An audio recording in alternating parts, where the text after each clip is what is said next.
2016 में कोलकाता के Vivekananda road flyover collapse में जब 26 लोगों की जानें गई, तब एक बहुत ही चिंतित और आक्रोशित प्रधानमंत्री नरेंद्र मोदी ने ममता बनर्जी को आड़े हाथ लेते हुए कहा कि इस दुर्घटना की जिम्मेदारी भगवान पर नहीं, ममता बनर्जी की खुद बनती है। It is an act of fraud. ये एक्ट ऑफ गॉड नहीं, ये तो एक्ट ऑफ फ्रॉड है। फ्रॉड।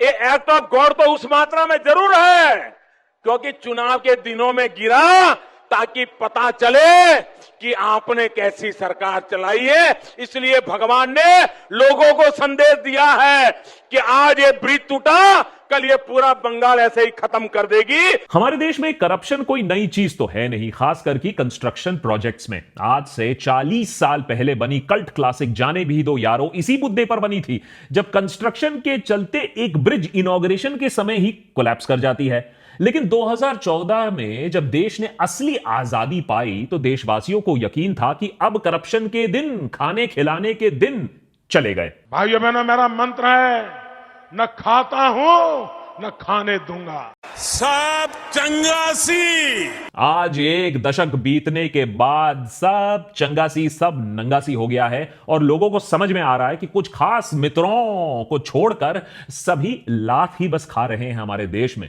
हो सकता है लोगों की यही बद्दुआ लग गई हो प्रधानमंत्री को, क्योंकि अब स्वयं भगवान मोदी के मॉडल स्टेट गुजरात पर कुछ खासा ही मेहरबान हो रहे हैं। शायद ईश्वर ने मोदी जी की सुन ली है और उन्हीं की स्टेट, उन्हीं की पार्टी की सच्चाई अब लोगों के सामने आ रही है। जो काम कैग, कोर्ट, विपक्ष, मेन स्ट्रीम मीडिया ना कर पाई, वो इंद्र देवता ने कर दिखाया है। हिमाचल में मॉनसून में करीबन 90 लोगों की जान जाती है। देश की राजधानी एनसीआर 2 घंटे में पानी में नीचे हो जाती है। पहली बारिश में करोड़ों रुपए से बने हुए नए रास्ते पॉटहोल जीवी बन जाते हैं। यह भगवान का संकेत नहीं तो और क्या है। इस सज्जन को क्या तकलीफ है भाई? तकलीफ मुझे नहीं, तकलीफ तो आम जनता को बहुत टाइम से हो रही है और अब तो ईश्वर का संकेत भी उन्हें दिख रहा है कि हमारे देश में बहुत कुछ गलत हो रहा है और प्रजा को अब सचेत होने की जरूरत है। उन पे जो राज कर रहे हैं 2-4 सवाल पूछने की जरूरत है। पता लगाने की जरूरत है कि हमारे देश में असली टुकड़े टुकड़े गैंग कौन है जो देश को और देश की इंफ्रास्ट्रक्चर को तोड़ने में लगे हैं, अपनी पॉकेट भारी करने में लगे हैं। और अगर हमारे देश में गिरते हुए पुल और प्लेन, टूटते हुए रास्ते और इंफ्रास्ट्रक्चर एक्ट ऑफ गॉड नहीं तो एक विशाल एक्ट ऑफ फ्रॉड जरूर है, जिसका पर्दाफाश करना देशभक्तों की जिम्मेदारी बनती है। और अगर अपने देश को टूटते हुए देखकर, लोगों को मरते हुए देखकर आप खामोश हो तो एक काम करो, देशद्रोहियों के रजिस्टर में अपना नाम दर्ज कर लो। नेता टाइप आधा काम मत करो, सब्सक्राइब के साथ साथ बेल आइकॉन भी दबाओ। गुजरात प्रदेश में लगभग 30 सालों से बीजेपी सरकार का राज चलते आया है। गुजरात मॉडल के दम पर नरेंद्र मोदी प्रधानमंत्री के कुर्सी पर विराजमान हुए थे 2014 में। लोगों ने तब सोचा था कि गुजरात मॉडल अब देश भर में फैलेगा। हुआ भी कुछ ऐसा ही है, लेकिन थोड़ा स्टाइल अलग हो गया। गुजरात के बडोदरा में गंभीरा ब्रिज का एक हिस्सा जो है उसने जल समाधि ले ली और साथ ही 15 लोगों की मौत का कारण वही बनी। अब जो रेस्क्यू है, सहायता, वो 1 घंटे बाद पहुंची। अगर टाइम पर पहुंची होती तो कुछ जाने और भी बच सकती थी। वैसे टाइम पर ब्रिज की हालत भी अगर किसी ने देख ली होती तो यह दुर्घटना होती ही नहीं। इंडियन एक्सप्रेस की एक डिटेल्ड इन्वेस्टिगेशन साफ तरीके से दिखाती है कि ब्रिज की हालत के बारे में Gujarat roads and building department को लिखित में बताया गया था, वार्निंग दी गई थी, लेकिन अफसरों को कोई डैमेज ना दिखा। बस बेयरिंग कोट डैमेज था, उसे बदल दिया, सब चंगासी। लेकिन कई लोकल पत्रकार जो वीडियो जर्नलिस्ट हैं, उन्होंने साफ नंगासी भी दिखाया था। साफ दौर से ब्रिज किस तरीके से खस्ता हालत में है उन्होंने वीडियो बनाकर सोशल मीडिया पर भी डाला था। मोरबी दुर्घटना के बाद हमने सोचा था कि कम से कम गुजरात राज्य सरकार की आंखों में थोड़ी सी शर्म होगी, लेकिन कंप्लेंट्स, वीडियो, वाइब्रेशन रिपोर्ट्स के बावजूद न ब्रिज को बंद किया गया न उसे ठीक किया गया, क्योंकि सरकार को किसी का डर तो है नहीं। और वरी नॉट, अब ये सब होने के बाद भी, 15 जाने के बाद भी इस हत्याकांड के लिए कोई जिम्मेदार नहीं ठहराया जाएगा। और वैसे में भी गलती तो कांग्रेस, नेहरू, औरंगजेब, बाबर की है ही। अगर वो ना चला तो सोरोस, सीआईए, आईएसआई वगैरह तो बैठे ही हुए हैं।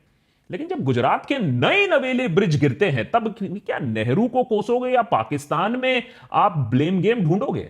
हटकेश्वर ब्रिज, अहमदाबाद, 100 सालों की लाइफ स्पैन वाली ब्रिज 5 सालों में फेल कर गई। 2017 में इस ब्रिज को बनाया गया था, 40 करोड़ रुपए की लागत से बनाया गया था। 4 साल में इसे स्ट्रक्चरली अनसाउंड डिक्लेयर कर दिया गया। कौन पनिश हुआ, कौन जेल गया, पता नहीं। हलवाड ब्रिज, मोरबी, एक और मोरबी में घटना। एक ब्रिज जो ओल्ड कोइबा और न्यू कोइबा को कनेक्ट करता है, वो 26 अगस्त 2024 को कोलैप्स कर जाता है। बनने के 1 साल बाद भारी बारिश हो गई थी। अब क्या गलती है, अब भारी बारिश में तो पुल चले ही जाता है, सबको मालूम ही है। मेट्रो फ्लाईओवर सूरत में, बड़े बड़े शहरों में ऐसा काम हो रहा है। मेट्रो फ्लाईओवर जब बन रहा था, उस पर क्रैक्स दिख रही थी, इनॉग्रेशन से पहले ही क्रैक्स दिख रही थी, लेकिन उसे इग्नोर कर दिया गया। जब मेट्रो कंस्ट्रक्शन वर्क हो रहा था तो ब्रिज का हो गया सत्यानाश। और वैसे ही अंबेडकर ब्रिज मेहसाना में बार बार रिपीट में बोला गया था कि इस ब्रिज को रिपेयर की जरूरत है, देखरेख की जरूरत है, लेकिन कुछ नहीं किया गया। और एक जो हिस्सा है इस ब्रिज का, वो धस गया, ढह गया। फरवरी 14 को उसका वैलेंटाइन डे हो गया। 2014 में बनी थी, स्ट्रक्चरल इशू जो थी उसको कभी एड्रेस ही नहीं किया गया। और यहां मैं 2022 की मोरबी सस्पेंशन ब्रिज दुर्घटना के डिटेल्स में जा भी नहीं रहा हूं, जहां 140 जाने गई उस ब्रिज पर, जिसे सिर्फ 4 दिन पहले रिपेयर करने के बाद फिर से खोला गया था। इस दुर्घटना के बाद गुजरात फाइनेंस मिनिस्टर ने अपने 2023 के गुजरात स्टेट बजट में 550 करोड़ रुपए एलोकेट किए थे for the reconstruction and strengthening of old bridges. वो पैसा कहां गया पता नहीं, क्योंकि ये सब करने के बाद, इस दिखावट के बाद, जो ब्रिजेस हैं वो गिरती ही रहीं गुजरात में। अब बंगाल में, केरला में, पंजाब में ब्रिज गिरती तो बात समझ में आती है, ये सब लेफ्टिस्ट एंटी नेशनल सरकारें हैं, गोदी मीडिया को भी कुछ हेडलाइंस मिल जाती। लेकिन यहां तो गुजरात में, देश का जो मॉडल स्टेट है, वहां ऐसी ब्रिजेस गिर रही हैं। हम यहां तो ब्रिजेस अमेरिका के टक्कर में होनी चाहिए थी। 30 साल का विकास देखा था इन ब्रिजेस ने, फिर क्या हुआ? अब देखिए क्या हुआ, बहुत रिस्की है। सरकार से 2 सवाल आप कर लो तो आप पर केस हो जाता है, पड़ोसी आपको एंटी नेशनल बोल देगा, सोशल मीडिया में कमेंट्स आएंगे, इतना नेगेटिव क्यों हो रहे हो? तो जब सवाल ही नहीं होगा, जब जवाबदेही नहीं होगी, तो किसी का डर नहीं होगा, और डर नहीं होगा तो मचेगी लूट। आज हमारे देश में इंफ्रास्ट्रक्चर प्रोजेक्ट्स में करप्शन और लूट का राज चल रहा है। नहीं तो कोई फिजिक्स की किताब नहीं है, कोई इंजीनियरिंग का कोर्स नहीं है जो इतने नए ब्रिजेस इतनी जल्दी गिरा सके। और इस करप्शन की कला में सारे पार्टी शामिल है। शायद इसीलिए इस मुद्दे पर विपक्ष बीजेपी को कटघरे में खड़ा नहीं कर पाएगा। वैसे विपक्ष ने बीजेपी को कौन से मुद्दे में पिछले 1 दशक में कटघरे में खड़ा किया था, वो मुझे बता दीजिएगा नीचे कमेंट्स में, अगर आपको मालूम है। तो जब सबके ही हाथ गंदे होते हैं तो ब्रिजेस गिरती रहेंगी, लोगों के लिए बोलने वाला कोई नहीं होगा। इसीलिए Majerhat bridge Kolkata collapse 2018, CMST foot over bridge collapsed in Mumbai 2019, नई नवेली ब्रिज चिकमंगलुरु में कोलैप्स कर जाती है 2022 में, सिकटी ब्रिज अररिया में बिहार में कोलैप्स कर जाती है 2023 में, और अभी हाल ही में नेशनल हाईवे 66 पूरा केबिन कर जाती है केरला के मल्लापुरम में। और राज्य सरकार केंद्र सरकार को क्या बोले, कैसे फटकार लगाए। पिछले साल रोड ट्रांसपोर्ट मिनिस्ट्री ने यह बात मानी कि 21 bridge, 15 completed, 6 under construction, 21 bridge गिरी हैं नेशनल हाईवेज पे सिर्फ 3 सालों के अंदर। 2021 और 2024 के बीच में 21 ब्रिज गायब हो गई हैं। हाईवे की दरकार भाई सबको है, देश को भी है, लेकिन हाईवे टू स्वर्गलोक की तैयारी यहां चल रही है। गडकरी जी हाइपर लूप और हाइड्रोजन की इतनी बातें करते हैं, लेकिन कोलैप्सिंग हाईवेज ये वाली कौन सी टेक्नोलॉजी हमने लगा दी है हमारे देश में, ये समझ में नहीं आता। International journal structure and infrastructure engineering में छपे एक रिसर्च की माने तो पिछले 40 सालों में 2000 से ज्यादा पुल टूटे हैं हमारे देश में। और यह भी कि भारत में एक ब्रिज की average life span international average से काफी कम है। न्यूज रिपोर्ट्स की अगर आप माने, उन्हें खंगालें, तो आपको यह पता चलेगा कि पिछले कुछ सालों में ये जो गिरने की दुर्घटनाएं हैं ये काफी तेज हुई हैं और बढ़ी हैं। हमने रोड बनाने में स्पेस टेक्नोलॉजी का उपयोग किया है। स्पेस टेक्नोलॉजी से फोटोग्राफी होती है, मॉनिटरिंग होता है। लगता है रास्ते बनाने में और पुल बांधने में ऐसी टेक्नोलॉजी लगाई गई है जो हवा के एक झोंके से या पानी के बहाव से ढह जाती है। 2025 के पहले 6 महीनों में कई ब्रिज ढह गए, और पिछले साल तो बिहार ने वर्ल्ड रिकॉर्ड बना दिया जब 20 दिनों के अंदर 12, मजाक नहीं कर रहा हूं, 12 ब्रिजेस कोलैप्स हो गई। बिहार में सरकार बदल सकती है, लालू राज खत्म हो सकता है, लेकिन करप्शन नहीं हट सकता है। गोपालगंज और भागलपुर 2020, गया 2021, सहरसा बेगूसराय 2022, सुपौल अररिया 2023, दरभंगा पूर्णिया 2024, कोई भी साल आप उठा लो, आपको ब्रिज कोलैप्स बिहार में मिल जाएगा। उधर राजस्थान में उद्घाटन से पहले ही रास्ता गायब। महाराष्ट्र में इंसान अपने हाथों से रास्ता उखाड़ रहा है, सुपर ह्यूमन। और यह है मिलेनियम सिटी गुरुग्राम। खरबों करोड़ों रुपए का टैक्स जाता है यहां से, है द सिटी नेवर स्लीप्स। लेकिन बारिश ऐसा आया कि यह हाल हो गया कि लग रहा है कोई मिसाइल आ गया है और उसने इतना बड़ा खड्डा बना दिया है, पूरा का पूरा ट्रक ही भूमि प्रवेश कर चुका है। यूपी के बुंदेलखंड एक्सप्रेसवे को देख लीजिए, 15,000 करोड़ से बनी। प्रधानमंत्री ने इसको उद्घाटन किया, उसके उद्घाटन के 5 दिनों के अंदर दरार आ गई इस नए एक्सप्रेसवे में।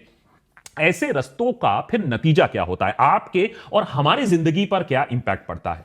2018 और 2020 के बीच में 5,000 जाने गई हैं, ऑफिशियल आंकड़े बता रहा हूं, 5,000 जाने गई हैं हमारे देश में सिर्फ पॉट होल्स के चलते। और बाय द वे, इन सारे इंफ्रास्ट्रक्चर प्रोजेक्ट्स को फिर से बनाने का खर्चा आपके और मेरे पॉकेट से ही जाएगा, आपके और मेरे टैक्स से ही जाएगा। कॉन्ट्रैक्टर तो आराम करेगा। तो कॉकरोच की तरह जीते रहो, या तो कुचले जाओगे रास्ते पर, या फिर चुपचाप मरते मरते टैक्स भरते रहो। एक टाइम पर जावेद साहब ने खूब लिखा था, जहां रास्ते हैं वहां मंजिलें हैं तो मुश्किलें हैं। You get my point. अब सुनिए मध्य प्रदेश के पीडब्ल्यूडी मिनिस्टर राकेश सिंह क्या कहते हैं, जहां रास्ते हैं वहां गड्ढे हैं। अब सड़कों का जब तक सड़कें रहेंगी तब तक गड्ढे होते रहेंगे। अब ऐसे गड्ढे जीवी देश को किस तरीके से बदनाम कर रहे हैं, आप खुद ही सोचो कि हमारे देश में मेक इन इंडिया कोई इंटरनेशनल कंपनी करना चाहता है, वो सबसे पहले क्या चीज देखेगा? वो सबसे पहले कनेक्टिविटी देखेगा कि भैया मेरी फैक्ट्री मार्केट से कितना दूर है, मेरी फैक्ट्री में सामान कितनी स्पीड से आएगा, सरकार ने किस क्वालिटी और स्पीड और रिलायबिलिटी की कनेक्टिविटी दी है। उसके बाद वो पावर देखेगा, बाकी इंफ्रास्ट्रक्चर, पानी वगैरह देखेगा। अब सोचो कि उसे दिखने को क्या मिलता है? उसे यह दिखने को मिलता है कि सरकार खुद ही इस ब्रेक इन इंडिया प्रोग्राम में शामिल है, कि सरकार खुद ही टुकड़े टुकड़े गैंग को चला रहा है। इस असली टुकड़े टुकड़े गैंग को समझने के लिए पहले तो अपने माइंड को थोड़ा खोलना पड़ेगा, आंखें खोलनी पड़ेंगी, और फिर पॉलिटिशियन बिल्डर नेक्सस को समझना पड़ेगा। और ये बहुत बेसिक लेवल पर समझते हैं, ऊंचे लेवल के करप्शन को अभी छोड़ देते हैं। अगर आप स्टेट लेवल की भी आप बात कर लो तो एमएलएज जो हैं, उनको हल्का मत लीजिएगा, जो एमएलएज हैं उनका बहुत इंफ्लुएंस होता है। जो प्रोजेक्ट होता है, एलोकेशन जो होता है, पब्लिक इंफ्रास्ट्रक्चर जो कॉन्ट्रैक्ट्स मिलते हैं, वो किसे मिलते हैं? अब प्रधानमंत्री ग्राम सड़क योजना पर एक स्टडी की गई कि ये जो रूरल रोड्स हैं, ये जो कंस्ट्रक्शन प्रोग्राम है, एंबिशियस है, इंटेंशन बहुत अच्छा है, लेकिन पॉलिटिशियंस देते किसको हैं कॉन्ट्रैक्ट जाते हैं उन्हीं के नेटवर्क, उन्हीं के किन्स, उन्हीं के जान पहचान के लोगों को। इस प्रेफरेंशियल एलोकेशन सिस्टम से जो मेरिट बेस्ड सिलेक्शन होता है, उसको हम कंप्लीटली बाईपास कर देते हैं। कॉन्ट्रैक्ट्स को अक्सर ब्राइब के बदले दिया जाता है। तो आप सोचिए, मामा भतीजा ने कॉन्ट्रैक्ट नहीं भी लिया, किसी काबिल कॉन्ट्रैक्टर को यह मिल गया, तब भी ब्राइब में 50-60% तो उसका लेन देन में ही निकल जाता है। तो उसके पास बचेगा क्या? वो रेत ही तो डालेगा सीमेंट की जगह। और ये नेक्सस और भी आगे जाता है। ये सिर्फ बिल्डर और नेता का नेक्सस नहीं है, इसमें ब्यूरोक्रेट्स और इंजीनियर्स भी शामिल है, क्योंकि ये जो लो क्वालिटी कंस्ट्रक्शन है वो ब्राइब लेकर ये इंजीनियर और बाबू ही पास करते हैं। और इसीलिए आप बहुत बार देखोगे कि करप्शन ऐसे होता है कि इंफ्रास्ट्रक्चर मिसिंग हो जाता है। माने फंड्स डिस्पर्स हुए थे, फाइल पर पूरी नोटिंग है, लेकिन फाइनल प्रोजेक्ट कहीं आपको दिखती नहीं है, या वीराने में आपको दिखेगा कि एक bridge in the middle of nowhere बना हुआ है। और ये जो प्रेफरेंस है ना, ये पॉलिटिकली कनेक्टेड जो कॉन्ट्रैक्टर्स को मिलता है, इसी के वजह से इंफीरियर मटेरियल भी उसमें लगता है, क्योंकि एजेंडा यहां एक साफ है, किसी को अपना नाम नहीं कमाना है, सिर्फ पैसे कमाने हैं। और रिपीटेड ये जो कोलैप्स आप देखते हो, इससे पब्लिक का ट्रस्ट तो चले ही जाता है, लेकिन ये जो नेक्सस है ये प्रायोरिटाइज करता है कि जितनी जल्दी हम पैसा इकट्ठा कर ले और यहां से कट ले। Long term, long run reputation के बारे में कोई नहीं सोच रहा है, क्योंकि लॉन्ग रन में वैसे में भी आप मुगलों और औरंगजेब को ब्लेम कर दोगे। अभी आपको सिर्फ पैसा कमाना है। तो ये जो रियल टुकड़े टुकड़े गैंग है हमारे देश में, वो है नेता, वो है बिल्डर और वो है बाबू। इनके नेक्सस से ही हमारे देश को खोखला किया जा रहा है। ये जो इंफ्रास्ट्रक्चर का आप ढिंढोरा सुन रहे हो, इसमें बहुत सारा अभी ब्लोबैक बाकी है। अभी तो नए नए इंफ्रास्ट्रक्चर का यह हालत हो रहा है। सोचो 5 साल में देश का क्या हाल होगा जब इन इंफ्रास्ट्रक्चर प्रोजेक्ट्स की असलियत हमारे सामने आएगी। अब आप बोलोगे यार देशभक्त इतना नेगेटिव क्यों हो रहे हो, सोल्यूशन तो तुम देते नहीं हो। सबसे पहले मैं यही कहूंगा कि पहले तो मानो कि एक प्रॉब्लम है हमारे देश में बहुत बड़ी, उसके बाद हम सोल्यूशन की बात कर सकते हैं। पहले मानो कि सारे पार्टी चोर हैं, इफ नॉट गोभी देन हु, अगर ये नहीं तो क्या होगा, टुकड़े टुकड़े, ये सब छोड़ दो। पहले यह समझ लो कि सब हमारा काटने के लिए बैठे हुए हैं, नेता हो, बिजनेसमैन हो, बाबू हो। ये जो बाबुओं के घर में 5,500 करोड़ रुपए मिलते हैं, ये कहां से मिलते हैं? ऐसे इंफ्रास्ट्रक्चर प्रोजेक्ट से ही ये लोग पैसा कमा रहे हैं। तो सबसे पहले दरकार है कि आपको एक कंप्लीटली ट्रांसपेरेंट टेंडरिंग प्रोसेस करना होगा। एक वजह है ना जिसकी वजह से नरेंद्र मोदी आप ले लीजिए या योगी आदित्यनाथ को बोला जाता है कि ये करप्शन से ऊपर है, क्योंकि ये इनका भाई, भतीजा, चाचा, इनका ये सब चक्कर नहीं है। तो आपको जो डिजिटल प्रोसेस करना है वो उसी तरीके से करना है कि भैया कोई नेता अपने रिलेटिव को एक्सेस ही ना दे पाए। It is completely digital, it is completely transparent, जिससे नेता कोई परिवारवाद ना कर पाए, जिसके बूते पर बीजेपी काफी पॉलिटिक्स भी खेलती है। Number 2, independent oversight and quality audit आपको कराना पड़ेगा। अब देखिए, है तो हमारे देश में कैग, लेकिन पिछले बार कैग ने क्या काम किया था, क्या रिपोर्ट किया था, उसकी कितनी सुनी जाती है हमें पता नहीं। लेकिन इसीलिए आपको इंफ्रास्ट्रक्चर के लिए भी एक अलग कैग बैठाना होगा जो हमारे रास्ते, हमारे पुल को ट्रैक करेंगे। और इसके लिए मैं एक सजेशन दूंगा, नंबर 3, कि हम खुद कैग बन सकते हैं, हम खुद ऑडिटर बन सकते हैं। देश की जनता को ऑडिटर बना दो। कैसे?